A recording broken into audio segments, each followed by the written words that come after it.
Neo-Tigo Games!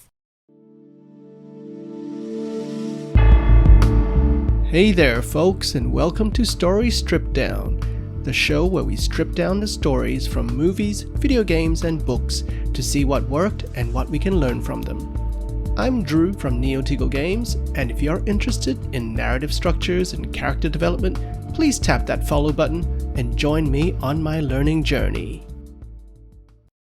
So, I was at the bookstore one day with my kids and I saw this book with strange, kinda disturbing drawings on the cover.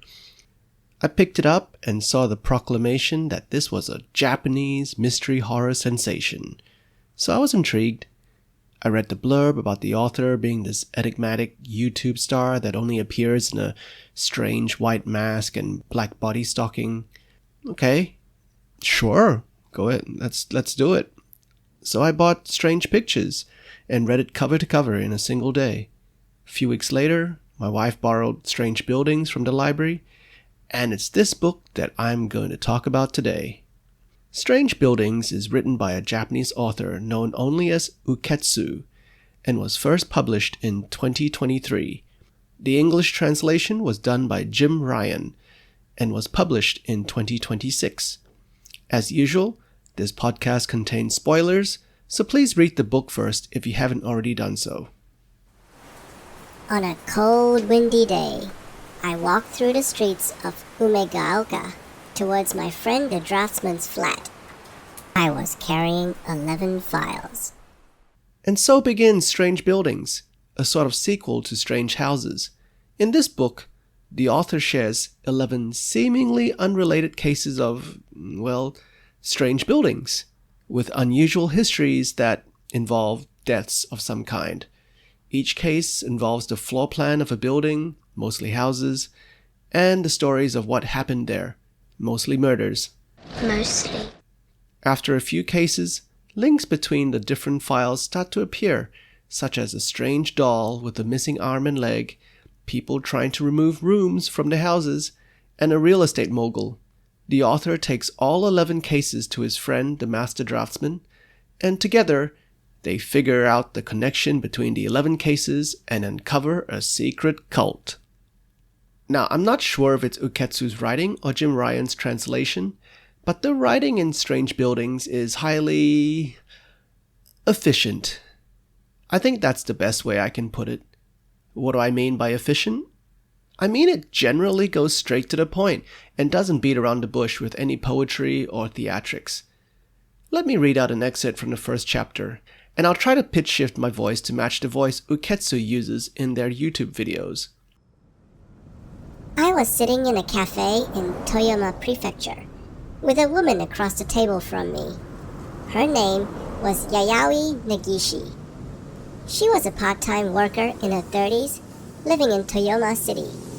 She and I were meeting because she said she had some long-standing worries about her childhood home. Her son, Kazuki, would soon be turning 7. She told me that one day, he had brought home a copy of Strange Houses from his elementary school library. Apparently, the floor plan on the cover had caught his eye.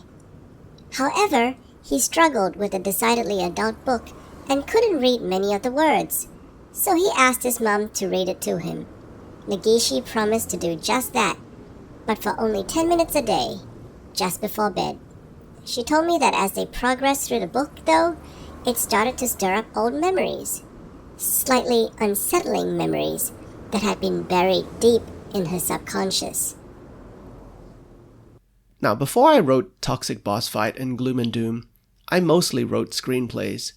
The screenplay format includes a lot of negative spaces, and you try not to get bogged down in unnecessary descriptions or stage directions, because you leave those details to the director and actors. The writing style of Strange Buildings, while still decidedly prose, reminded me of screenplay writing in its directness and simplicity. Actually, it's maybe more like a treatment or story outline in that sense. Uketsu sets up the scene with nothing more than a single sentence. I was sitting in a cafe in Toyama Prefecture with a woman sitting across the table from me. There are no descriptions of the smell of coffee first thing in the morning, the feel of the chairs they were using, or the ambient sounds of this industrial district. All you're told is the location, the identity of the characters, and their general staging. After the sentence, it goes straight into the mystery. Compare this with other authors like Tom Clancy, who will spend 3 whole paragraphs analyzing the trajectory of a .50 caliber bullet being shot out of a Barrett M107A1 at 2,000 yards and how the Coriolis effect comes into play at that range. Interesting details for military novel buffs. But I've also seen other storytellers handle similar scenes with a little bit more brevity. Boom, headshot! Boom, headshot! Boom, headshot! Just as Tom Clancy likes diving deep into military hardware, Anne Rice could spend the same amount of words describing a glass of wine. Here's an excerpt from Interview with the Vampire. "I see," said the vampire thoughtfully, and slowly he walked across the room towards the window.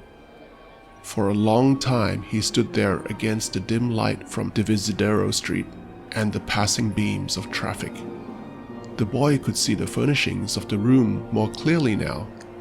The round oak table, the chairs, a wash basin hung on one wall with a mirror. He set his briefcase on the table and waited. "But how much tape do you have with you?" asked the vampire, turning now so the boy could see his profile. "Enough for the story of a life?" "Sure, if it's a good life. Sometimes I interview as many as 3 or 4 good people a night if I'm lucky, but it has to be a good story. That's only fair, isn't it?" "Admirably fair," the vampire answered. "I would like to tell you the story of my life then. I would like to do that very much." Rice spends a paragraph setting up the physical scene, and then adds dialogue to set up the mood and the characters. In this way, you get a better feel of what the vampire and the boy are like. But I must admit with some level of embarrassment that I sometimes skip entire paragraphs when I read Anne Rice because I wanted the plot to unfold more quickly. Uketsu's writing eschews descriptions like these, maybe because they're not entirely necessary to the story. You don't need to know if Yayoi Negishi is friendly, energetic, attractive, dresses like Audrey Hepburn, or smells like all the colors of the wind. You only need to know that she's in her 30s, is a part-time worker, has a son, and something really weird happened to her old childhood home. Maybe you don't even need to know those details. Uketsu's writing style does away with the descriptions, preferring to leave that to the multiple floor plans that appear in the book. There are some advantages to this frugal writing style, and one of them is that the book becomes really easy to read. It only took me a day each to read both Strange Pictures and Strange Buildings. I could just lie there on my couch and just read and absorb the straightforward prose. If it wasn't for the more adult themes and horror elements, my young children could easily read and understand Uketsu's books. Simplicity is not necessarily a bad thing. Naysayers could argue that it lacks sophistication, but it also allows for greater focus on the core of the story. A simpler indie game like Glyphica does not have the breathtaking environments of Red Dead Redemption, but its gameplay doesn't require all that epicness, and simple graphics work for it, not against it. Likewise with Uketsu's books. The simple language just helps make it easier to read. Strange Buildings is at its heart something of a horror puzzle book, like a Sudoku book, with more words and murders involved. Uketsu is inviting you to try to solve the puzzles before the protagonist does, so the floor plans and details of the actual crimes and crime scenes are far more important than a character's appearance or their demeanor. There is a flip side to this, of course, in that the story becomes distilled to mere puzzle details. Some chapters read very much like a longer version of the questions in my kids' math exams. Annie has 50 oranges, and Betty buys half of them. If Betty returns 10 oranges, what color are Annie's oranges? You have zero insight into who Annie and Betty are as characters, and thus you don't really see them as people. They're just elements in a puzzle to be solved, much like Yayoi, Naruki, and all the other characters in the book. None of them have any personality, nor do they really stick in your mind as anything beyond a detail like grandma who fell down the stairs, or girl with the cup and string. This makes it so hard to remember and cross-reference names from previous case files because you just don't really remember their names and because there isn't much of a character to attach them to. Between the lack of characterization and the sparseness of the story, Strange Buildings could truly belong on the bookstore shelf among the Sudoku and crossword puzzle books, rather than in the fiction section. Another way Strange Building feels more like a puzzle book than a novel is kind of in its ending. The first 2/3 of the book is the detailing of the 11 separate case files. Once done, the author character takes the cases to the draftsman, named Kurihara.